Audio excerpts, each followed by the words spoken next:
realmente interesantes, de nuevas propuestas. Tengo como invitado a un magíster, joven economista, empresario y además es propulsor de una teoría, que es la teoría de la competitividad o el cooperativismo. Son 2 o 3, me parece, propuestas de las cuales nos estará hablando. Gracias por esta entrevista. He desarrollado una propuesta que contempla 3 iniciativas. Lo que vamos a conversar ahora es el tema de competitividad o cooperativismo. Partiendo de esta premisa que el Estado siempre debe tener una carta magna que le permita al gobierno de turno, sea de izquierda o de derecha, satisfacer las necesidades mínimas de su población. Una pregunta. ¿Tú, dentro de tu propuesta, está modificar la Carta Magna o cambiarla del total? Estamos hablando de la... No. La Constitución que tenemos actualmente protege las libertades y los derechos de nosotros. No es necesario modificarla. Bajo eso nos hacemos la pregunta, ¿qué hacemos primero? ¿Competitividad, que es sinónimo de capitalismo, o cooperativismo, que es sinónimo de socialismo?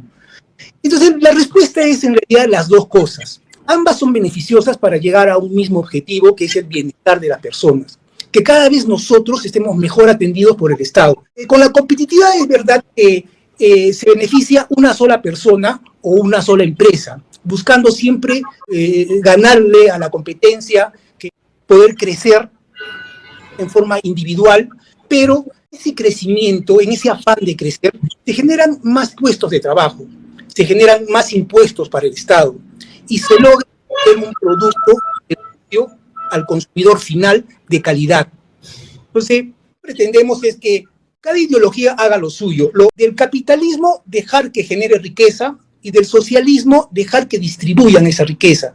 Las 2 cosas te ayudan a salir, digamos, de la pobreza, pero primero tenemos que conseguir el capital.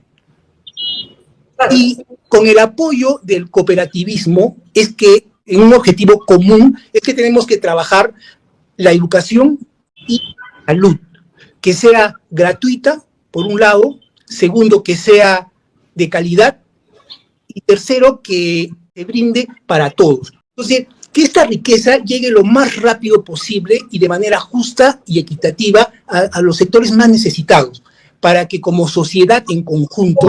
¿Cómo tendrían que llegar? Tenemos los canos, por ejemplo, en las provincias más necesitadas del país, pero no le está llegando a la población. Le está llegando solamente a un grupo de personas que es, o un grupo, digamos, a unas sociedades que son manejadas por los gobiernos regionales. ¿Cómo hacemos para que llegue a la población? Mira, operativas, por decirte, ahí podría ser una salida. Esto tiene que ver mucho con tecnología. O sea, esto está amarrado a un sistema mecanizado que ya existe y que lo que queremos es concadenarlo para que pueda servir y justamente poder trasladar la riqueza que el capitalismo ha generado y trasladarlo hacia la sociedad. Te explico. Actualmente el Perú ya ha avanzado en mecanizar dos procesos, que es el DNI electrónico y la facturación electrónica.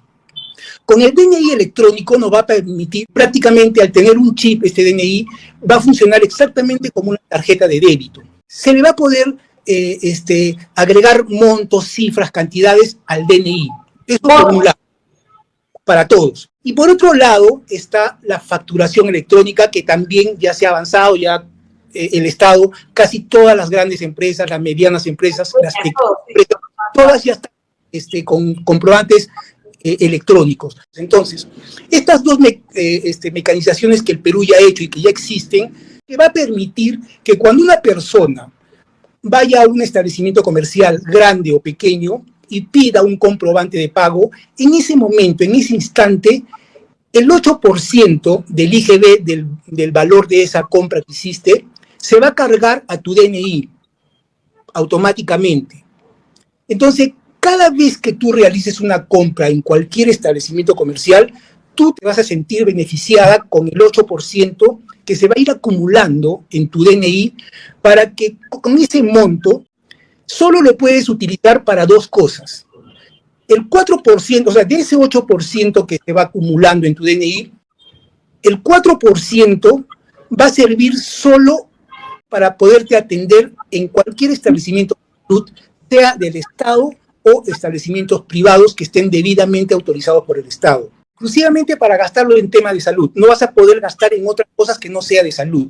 Y el otro 4% va a servir para tu Fondo Nacional de Pensiones, que solo también lo vas a poder utilizar ese dinero cuando cumplas tu edad de jubilación, de acuerdo a las condiciones actuales de jubilación que tenemos, ¿no? Contributiva, pero en realidad sí es contributiva porque uno va pagando, qué buena idea. En realidad porque yo sí estoy pagando todos mis impuestos y todo, ¿no? Exacto, mira. Sin embargo, como pensión sería no contributiva porque no he contribuido directamente al sistema de pensión. Pero claro, y acá se benefician todos porque no es necesario que las personas estén en una planilla laboral. Está en una planilla laboral, va a recibir o va a incrementar su fondo por dos lados, por la empresa que le aporta sus beneficios sociales y por el lado de lo que él consume, va a ir acumulando, va a ir incrementando su Fondo Nacional de Pensiones. Entonces, cuando un trabajador no esté en una planilla laboral, pero consume, igual cuando llegue su edad de jubilación, 60, 65 años, va a poder retirar el 100% de su dinero. Pero te contaba que esto tiene tres iniciativas. Una de ellas es el trasladarle el 8% al consumidor cada vez que realice una compra. Esa es una de lo que estamos hablando. La otra iniciativa es el Fondo Individual de Pensiones, así se llama, que es unificar las AFP con la ONP en un solo sistema nacional de pensiones. Y en ese proyecto es donde interviene ese aporte del 4% en cada compra a través de tu DNI. ¿Qué pasa con la recaudación? Porque nosotros en realidad, el Estado se sostiene y se mantiene por la recaudación. A ver, esa es una la principal fuente de ingresos que tiene el Estado es por el lado de la recaudación de impuestos. Entonces, nosotros lo que decimos, el presupuesto del Estado para el sector salud es el 2.9% del Producto Bruto Interno, que viene a ser el equivalente al 4% del IGB. Entonces, ¿qué quiere decir esto? De que el Estado ya no va a gastar, ya no va a presupuestar ese 4%, porque ese 4% está en manos de la población a través del DNI. Y nuevamente ese 4% va a regresar otra vez al mercado de salud por dos formas. Primero, por lo que cuando las personas vayan a gastar en los hospitales y paguen las consultas, y por otro lado, cuando la persona fallece, el monto que ha quedado en su DNI regresa nuevamente al Estado, porque ese dinero es del Estado, es un impuesto que el Estado nos los está dando a nosotros para que lo gastemos en temas de salud. Y si no hemos podido gastar todo al momento que fallezcamos, nuevamente ese dinero tiene que regresar al Estado para poder seguir atendiendo a las personas que no cuenten con dinero en su DNI por estos temas, ¿no? Enfermedad, pobreza o lo que fuese. Con esto va a cambiar.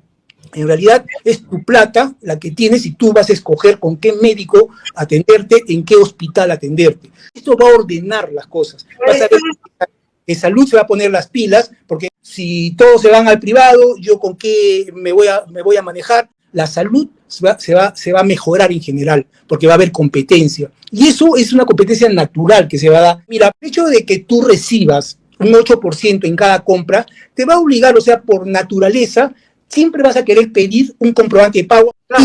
Y las empresas también se van a beneficiar. Y esta parte es importante que te voy a comentar. Sí, porque hay que hacer que fluya. Las empresas también se van a beneficiar. ¿Por qué? Que el costo laboral en el Perú es bastante alto.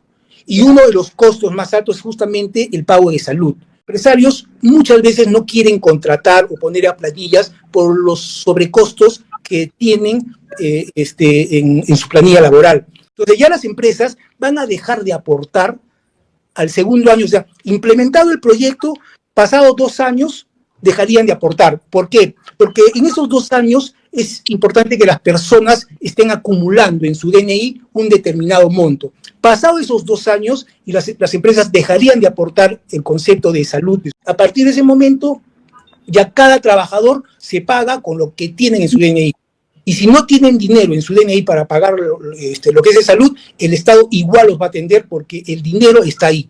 Pero si te das cuenta, los cambios no es que tenemos que hacer nuevos sistemas mecanizados, tenemos que diseñar nuevos procesos. No, en esta forma de manejar la recaudación de impuestos nos va a permitir generar un reporte virtual trimestral donde se detalla en qué se ha gastado los impuestos que hemos pagado. Con esta modalidad pasan dos cosas. Si bajan los precios, por un lado, y si por el otro lado le das más dinero al consumidor, eso origina el mercado se dinamice. Y si se dinamiza el mercado, se generan pues más impuestos, que eso es la riqueza de un país. La riqueza de un país se mide por la cantidad de impuestos que recauda como consecuencia del dinamismo de su mercado. Entonces, lo que estamos haciendo con esto es distribuir parte de la riqueza de todos los impuestos, parte de la riqueza, y es, en este caso el 8%, lo estamos distribuyendo con la sociedad. Por eso que partimos de esta pregunta que es competitividad o cooperativismo. El capitalismo ha hecho lo suyo, ha generado riqueza, pero tenemos que distribuir esa riqueza con la sociedad más necesitada, o sea, con nosotros, y me gustaría que puedan ver los videitos que he preparado sobre estos temas, y ahí se van a poder dar cuenta que es totalmente viable poder hacer estos cambios. Si esperamos una nueva legislatura, es decir, nuevas elecciones, nos hemos polarizado terriblemente. Antes había el centro, todos éramos centro, ahora o eres de izquierda o eres de derecha. El camino no está muy clara, las intenciones. Estamos intentando, por el lado de la educación, corregir la corrupción. Y por otro lado, por el lado de la justicia, ¿no? Aplicando leyes para que la corrupción ir reduciendo. Pero también probemos por el lado de la tecnología.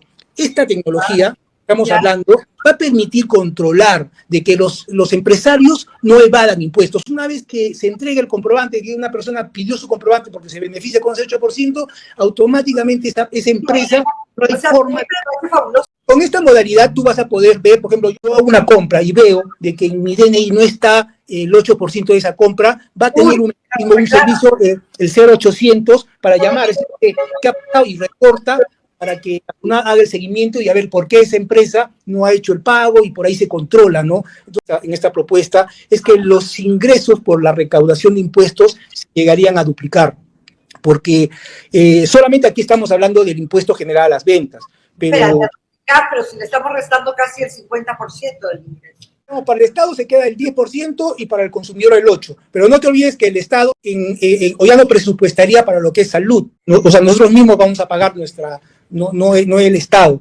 Y por otro lado, que cuando las empresas pagan a fin de mes sus impuestos, no solo pagan el IGB, pagan el impuesto a la renta, el impuesto selectivo al consumo, el impuesto a los activos. Entonces, todo esto arrastra, el Estado va a aumentar su recaudación significativamente a pesar de que un 4% se está yendo para lo que es la jubilación para las personas jubiladas. Y no te olvides de que el mejor gasto que el Estado hace es a los jubilados. Cuando el Estado da dinero, porque este nicho de personas son los que mejor gastan. No lo gastan en vicios, no lo gastan, le da dinamismo al mercado. Entonces, no es un gasto, al contrario, es una inversión lo del 4%.